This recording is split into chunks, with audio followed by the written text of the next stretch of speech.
देखिए, क्षेत्रमिति के जितने भी फार्मूले होते हैं मैं आप लोग का मतलब इस वीडियो में कराने जा रहा हूँ, जो इसे मैथ में लगाने में बहुत बच्चे को दिक्कत होते हैं, जो इसे मैं आज क्लियर कर रहा हूँ। जैसे मैं आपके एक एक क्वेश्चन एक एक फार्मूले को याद कराते चलूँगा, इसी वीडियो में आपको सब फार्मूला याद करा दूँगा।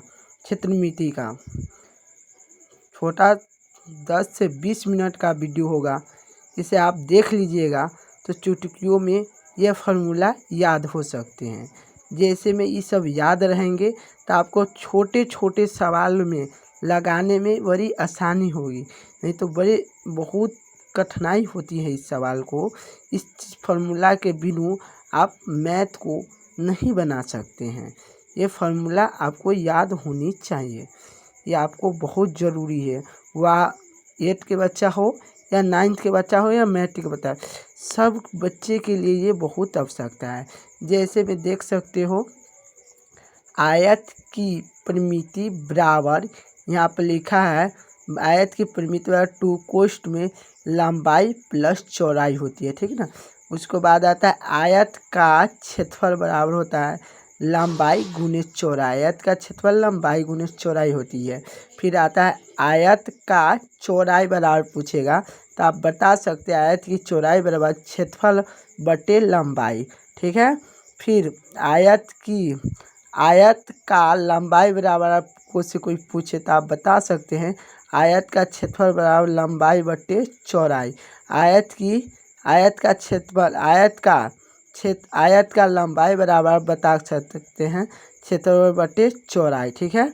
उसके बाद आता है आयत का विकर्ण बराबर, आयत का विकर्ण बराबर रूट अंडर, इसको हम रूट बोलते हैं, रूट अंडर कोष्ठ में ए स्क्वायर यानी कि लंबाई स्क्वायर प्लस चौड़ाई स्क्वायर होता है, ठीक है।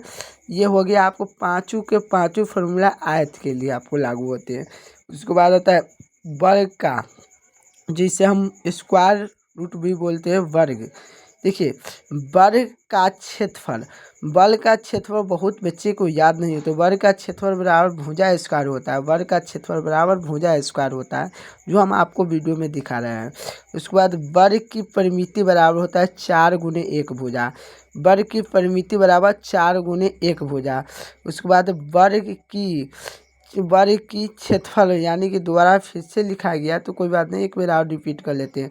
वर्ग का क्षेत्रफल भुजा स्क्वायर होता है। उसके बाद आता है वर्ग की विकर्ण बराबर, वर्ग की विकर्ण बराबर होता है रूट 2 गुने भुजा होता है। उसके बाद आता है वर्ग की भुजा बराबर क्या होता है, तो वर्ग की भुजा बराबर होती है रूट अंडर क्षेत्रफल बराबर परिमिति बटे 4 होता है, ठीक ना। यह वर्ग का फार्मूला 4 गो होता है। उसी प्रकार फिर आता है चारों दीवारों का क्षेत्रफल बराबर, चारों दीवारों के क्षेत्रफल बराबर 2 कोष्ठ में होता है लंबाई प्लस चौड़ाई, कोष्ठ गुने ऊंचाई होती है, ठीक है। ये इधर नहीं दिख रहा है लेकिन आप बोल दिए हैं, इस माध्यम से आप लिख सकते हैं। उसके बाद आता है कमरे का फास का क्षेत्रफल बराबर, कमरे का फास का क्षेत्रफल बराबर होता है लंबाई गुने चौड़ाई। यह बहुत इम्पोर्टेंट क्वेश्चन, ये सब फार्मूला ये याद करने की चीज़ है। कमरे का फास का क्षेत्रफल बराबर होता है लंबाई गुने चौड़ाई। उसके बाद आता है दीवारों की ऊंचाई बराबर, दीवारों की ऊंचाई बराबर होता है चारों दीवारों का क्षेत्रफल बटे 2 कोष्ठ में लंबाई प्लस चौड़ाई होती है। आप देख सकते हैं कि इस साइड अब और सारे फार्मूले हैं। उसके बाद आता है आयत, आयत की बगीचा आयत का बगीचे की चौड़ाई बराबर, आयत की बगीचे की चौड़ाई बराबर, यानी कि कोई बगीचा आयताकार बगीचे की चौड़ाई बराबर परिमिति बटे 2 माइनस लंबाई उसको बोलते हैं, ठीक है। उसके बाद आता है आयताकार बगीचे की क्षेत्रफल बराबर हम लिख सकते हैं बराबर 2 कोष्ठ में लंबाई गुने चौड़ाई प्लस लंबाई गुने ऊंचाई प्लस चौड़ाई गुने ऊंचाई होती है। यह आयताकार बगीचे के संपूर्ण पृष्ठ का क्षेत्रफल होता है, ठीक है। उसके बाद आता है त्रिभुज का क्षेत्रफल। त्रिभुज के क्षेत्रफल बराबर होता है, त्रिभुज के क्षेत्रफल होता है 1/2 आधार गुने ऊंचाई होती है। त्रिभुज के क्षेत्रफल 1/2 आधार गुने ऊंचाई होती है। उसके बाद आता है त्रिभुज की अर्ध परिमिति बराबर होता है। त्रिभुज की अर्ध परिमिति मतलब होता है तीनों भुजाओं का जोड़ के योग जो निकलता है उसी को हम त्रिभुज की अर्ध परिमिति कहते हैं। इसको हम एस से सूचित करते हैं। बराबर इसको हम लिख दिए a+b+c/2 होता है। ये त्रिभुज की अर्ध परिमिति हो गया। अब देखिए, अब उसके बाद है त्रिभुज का क्षेत्रफल।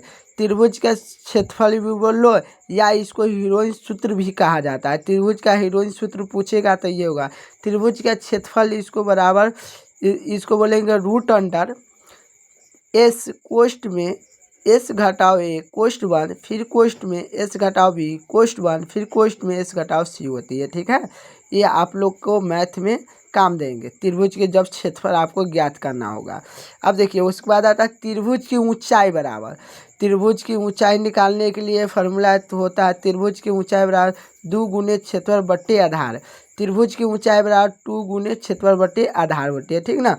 उसके बाद त्रिभुज का आधार बराबर, त्रिभुज के आधार बराबर 2 इंटू, गुना को इंग्लिश में इंटू बोलते हैं, 2 इंटू क्षेत्रफल बट्टे ऊंचाई होती है। ठीक ना।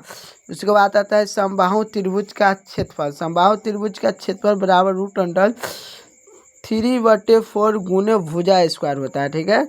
उसके बाद होता है समबाहु त्रिभुज का लंब बराबर √3/2 गुने भुजा होता है।